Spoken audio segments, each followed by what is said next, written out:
नमस्कार दोस्तों, आप सभी का स्वागत है स्टेनो हेल्प में। तो दोस्तों, डिक्टेशन की गति है 80 शब्द प्रति मिनट। काफ़ी शानदार डिक्टेशन है RMSSB के लिए, SSC प्लस RRB जो भी एग्ज़ाम आने वाले हैं, जिनमें एग्ज़ामों में सभी में जिनमें स्पीड 80 मानी गई है या 80 से ऊपर मानी गई है, तो इन प्रकार के डिक्टेशन के अगर आप अभ्यास करके जाओगे तो डेफिनेटली आपका स्किल टेस्ट काफ़ी शानदार होगा। एडिटोरियल मैटर है, दो से तीन मैटर मिक्स हैं, तो आप ऐसे शब्दों का अभ्यास करके जाएँ ताकि किसी भी प्रकार के शब्द एग्जाम में आए तो आप उनसे घबराओ नहीं। तो दोस्तों, ये जो डिक्टेशन है ये 80 की स्पीड पे है और यही सेम मैटर 100 पर भी आपको जो मिलेगा वो दूसरे वाले डिक्टेशन में मिलेगा। तो दोनों की PDF अलग अलग मिलेगी, टेलीग्राम ग्रुप में मिलेगी। टेलीग्राम ग्रुप अगर आपने ज्वाइन नहीं किया तो डिस्क्रिप्शन में लिंक दी हुआ है, जाइए और टेलीग्राम ग्रुप को ज्वाइन कीजिए। तो दोस्तों, जो 100 WPM की डिक्टेशन है वो सेकंड डिक्टेशन, दोनों डिक्टेशन साथ में अपलोड होगी। इसको लिखने के बाद इसकी 2 से 3 बार आप अच्छा अभ्यास कीजिए, फिर आप 100 लिखिए, कोई भी समस्या नहीं आएगी, आसानी से 100 के आप लिख पाओगे। तो बिना समय गंवाए स्टार्ट करते हैं। 3, 2, 1 स्टार्ट।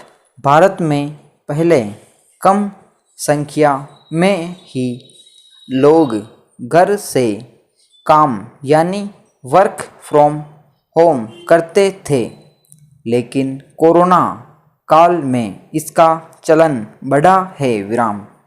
इन दिनों बड़ी संख्या में लोग अपने घर से ही काम कर रहे हैं विराम।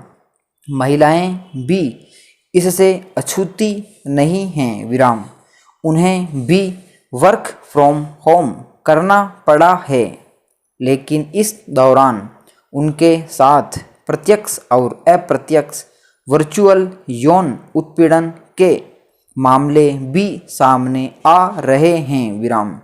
कुछ पुरुष सहकर्मियों द्वारा काम के दौरान उनकी फोटो का स्क्रीनशॉट ले लेने, मीटिंग के दौरान अश्लील हरकतें करने, सही कपड़े न पहनने, ऑफिस के समय के बाद देर रात में भी मीटिंग करने जैसी घटनाएं इन दिनों सुनने को मिल रही हैं विराम।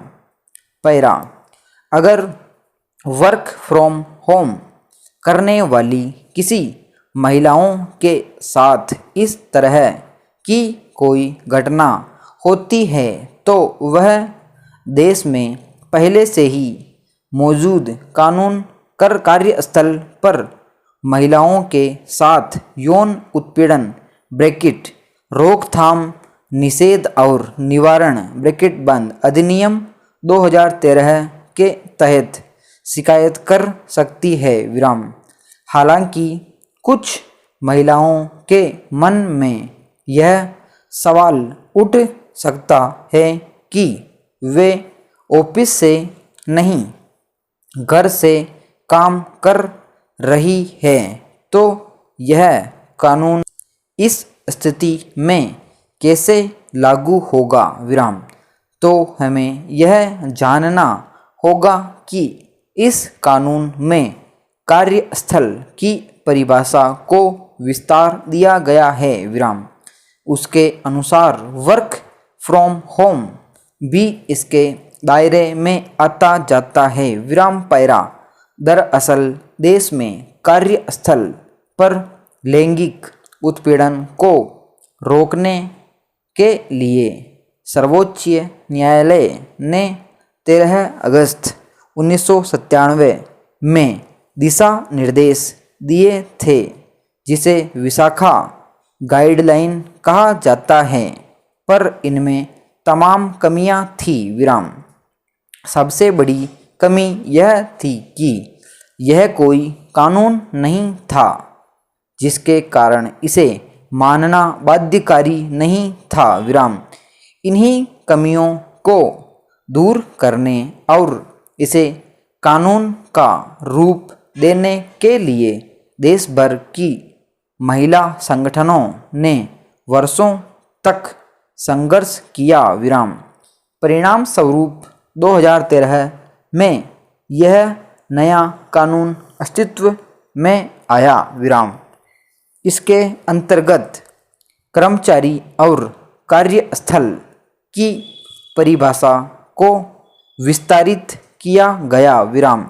एक कर्मचारी जिस भी जगह से काम कर रहा या कर रही है उसे कार्यस्थल माना जाएगा। विराम पैरा कार्यस्थल पर होने वाला व्यवहार समाज की ही सोच पेश करता है। विराम दुख की बात है कि समाज में आज भी महिलाओं को दोयम दर्जे का और वस्तु के रूप में माना जाता है। विराम जाहिर है कि इस समस्या को पूरी तरह तब तक पूरा नहीं किया जा सकता जब तक समाज की सोच में बदलाव नहीं आ जाता। विराम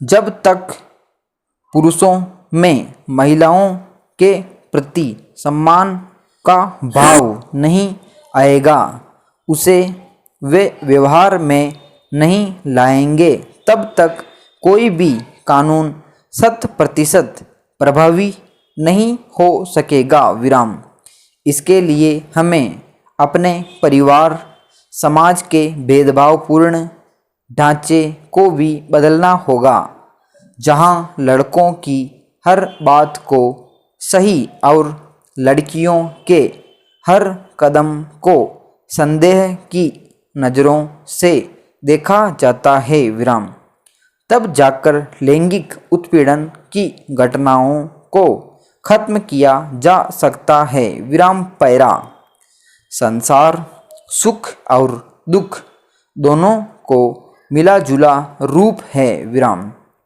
कोई इसे अपनी सोच से सुखदायी बनाता है तो कोई दुखदायी। विराम देखा जाए तो दोनों स्थितियां सिक्के की तरह है। विराम सिक्के को किसी तरह रखा जाए उसकी कीमत नहीं घटती। विराम इसी तरह जीवन को भी लेना चाहिए। विराम हमारे आध्यात्मिक ग्रंथों में शिव को बहुत सरल देवता के रूप में दर्शाया गया है। विराम समुद्र मंथन के वक्त वह लोकहित के लिए आगे बढ़कर विष पीते हैं। विराम जब व्यक्ति सहजता से विसंगतियों के जहर को आत्मसात करता है तो उससे